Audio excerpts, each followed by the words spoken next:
people pleaser.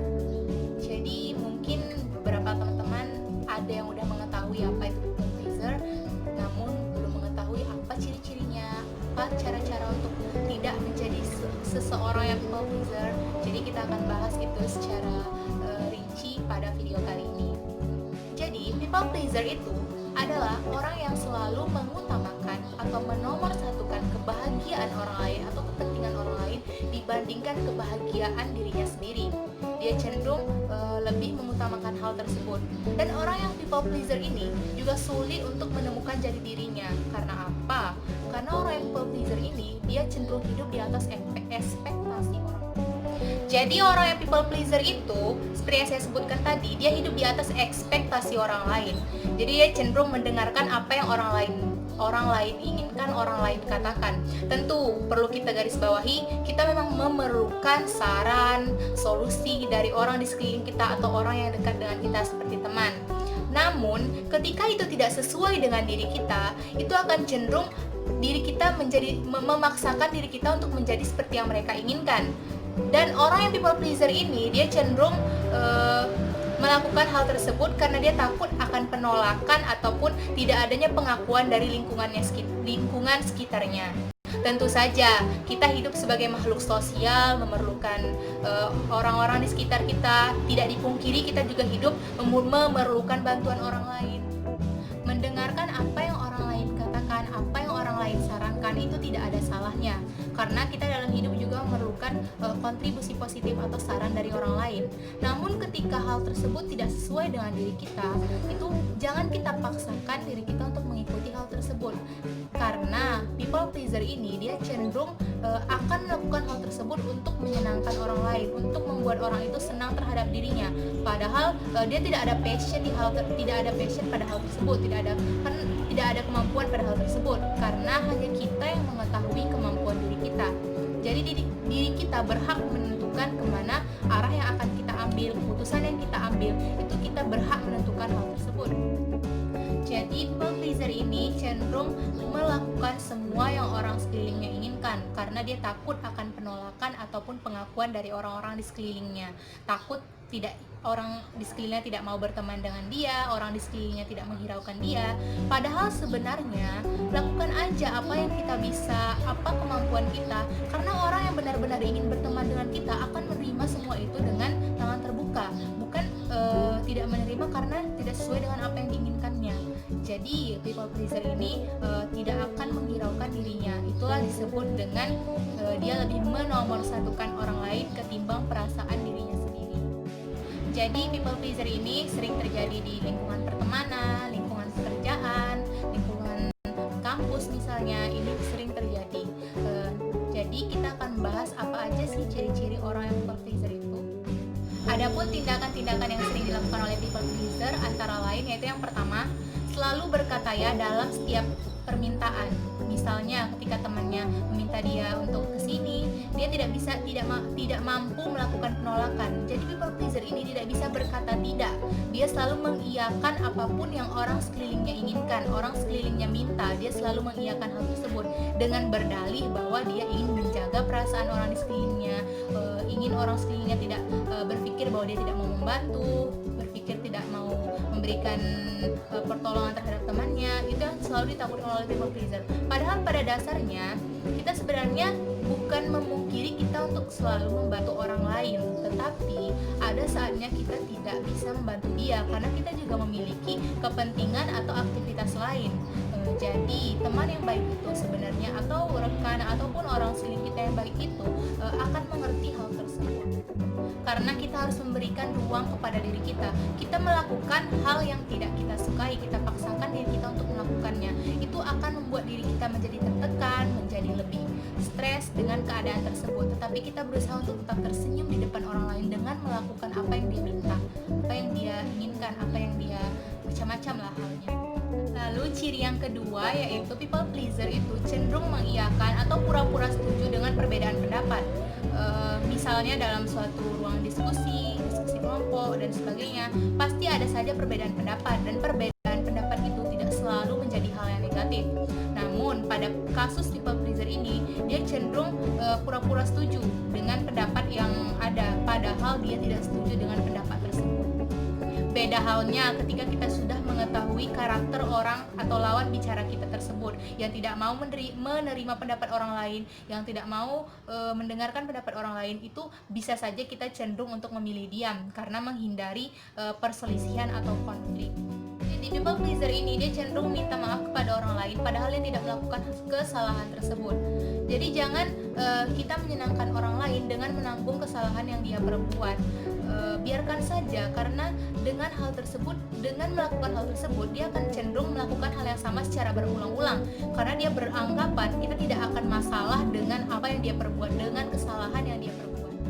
Ciri yang keempat yaitu people pleaser ini cenderung hidup di atas ekspektasi dan pendapat orang lain. Seperti yang saya jelaskan di awal tadi, people pleaser ini cenderung melakukan apa yang orang lain inginkan, apa yang orang lain ekspektasikan terhadap dirinya, walaupun dalam hati kecilnya dia tidak menginginkan hal tersebut. So, do what makes you happy and don't care what others think. Lakukan aja apa yang kita suka, apa yang kamu sukai. Jangan pikirkan apa kata orang lain, apa pemikiran orang lain. Dengan catatan, ketika hal yang orang lain tersebut katakan itu benar dan dapat merubah kita menjadi pribadi yang lebih baik, itu kita ambil sisi positifnya. Namun ketika hal tersebut tidak sesuai dengan diri kita dan malah jadi memaksakan diri kita untuk menjadi keluar dari diri kita yang sesungguhnya, itu jangan kita dengarkan, jangan kita hiraukan. Ambil yang positifnya, filter apa yang bermanfaat bagi kita, karena tidak semua yang orang lain katakan itu benar, tidak semua yang orang lain pikirkan terhadap diri kita itu benar. Jadi jadilah diri kita sendiri dan buatlah apa yang kita sukai dan apa yang kita senangi, selagi itu tidak bertentangan dengan norma-norma agama ataupun norma sosial. Ciri yang kelima yaitu cenderung diam ketika teman melakukan hal yang negatif. Misalnya si A melakukan hal yang negatif, lalu si B membiarkan hal tersebut dan malah ikut melakukan hal negatif tersebut, karena si B ini tidak menginginkan nanti si A tidak ingin lagi berteman dengannya. Ini sebenarnya adalah pemikiran-pemikiran yang salah. Karena apa? Ketika kita mendapatkan orang yang seperti itu di lingkungan kita, itu akan cenderung mengarahkan kita kepada perilaku yang tidak baik. Misalnya si A melakukan bullying, si B cenderung ikut karena si A ini adalah teman dekatnya. Kalau dia tidak ikut, padahal dia tidak sesuai dengan hatinya, dia tidak mau melakukan hal tersebut. Kalau dia tidak ikut, si A cenderung tidak akan mau berteman dengan dirinya lagi. Inilah yang harus kita jauhi, kita hindari hal-hal tersebut. So the next, how to stop being a people pleaser. Jadi gimana sih caranya kita untuk tidak menjadi orang yang people pleaser? Yaitu cara yang pertama, jangan mengambil keputusan secara spontan. Jadi ketika ada teman yang meminta bantuan atau rekan yang meminta bantuan, minta kepadanya waktu untuk berpikir sejenak. Jadi kita bisa mengambil keputusan secara rasional, bukan menggunakan pemikiran yang irasional ataupun dengan emosional. Kita tidak ada salahnya kita menolak, karena itu hak kita sepenuhnya. Tapi berikanlah alasan yang sopan, yang dapat membuat dia mengerti, yang berkatalah dengan jujur, jangan berbohong. Karena ketika kita berbohong dalam memberikan alasan, itulah yang salah dari diri kita. Lalu cara yang kedua yaitu temukan value yang ada pada diri kita dan hindari value yang bukan kita. Itulah boleh kita menolak ajakan ataupun permintaan ketika hal tersebut tidak sesuai dengan diri kita atau tidak sesuai dengan keinginan kita. Kita punya hak untuk menolak itu semua. Ketika kita tidak dapat menolak dan mengiyakan semua hal yang orang lainkan terhadap diri kita, yang orang lain butuhkan terhadap diri kita, ketika itu juga kita tidak bisa menemukan jati diri kita yang sesungguhnya. Karena pada hakikatnya semua hal itu ada beberapa yang tidak kita sukai, tidak kita inginkan, tetapi kita lakukan. Jadi kita akan selalu hidup berada di bawah pendapat orang lain, di bawah keinginan orang lain, selalu berusaha untuk menyenangkan orang lain. Inilah yang berdampak negatif terhadap diri kita. Lalu ciri yang ketiga yaitu perkecil circle pertemanan. Dan pada dasarnya ketika kita telah beranjak dewasa, circle pertemanan itu akan mengecil dengan sendirinya. Dalam artian begini, kita memiliki teman yang sangat ramai.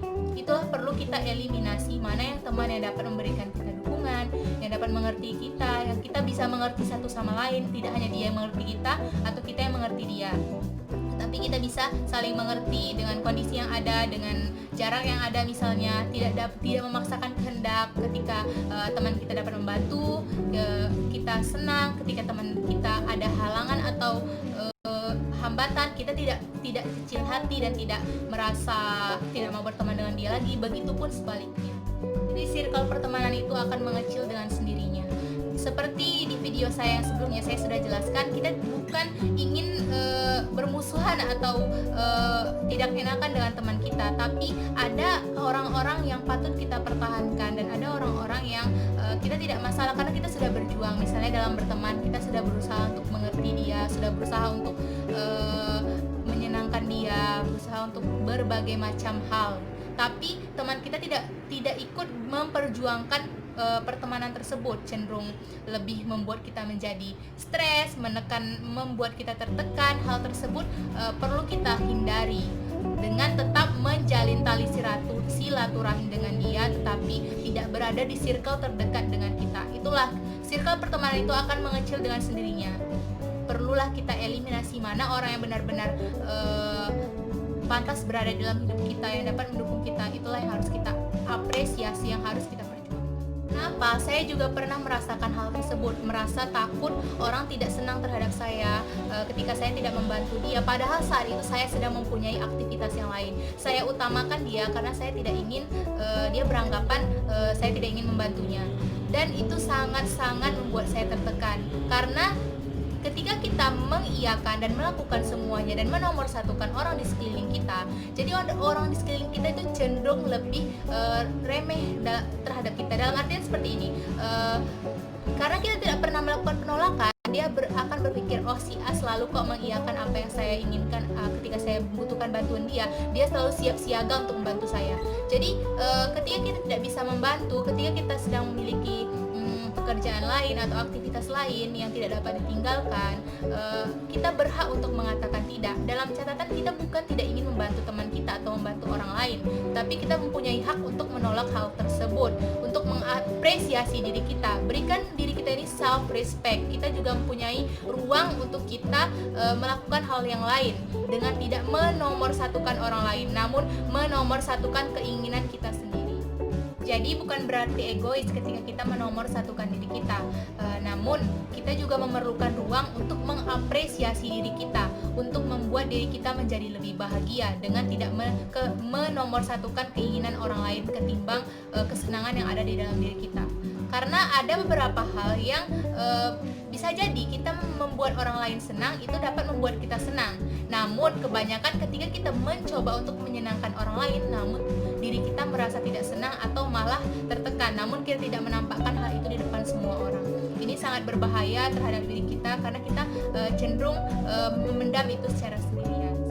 Sekian video saya hari ini, mudah-mudahan bermanfaat. Saya Dina SH. Assalamualaikum warahmatullahi wabarakatuh.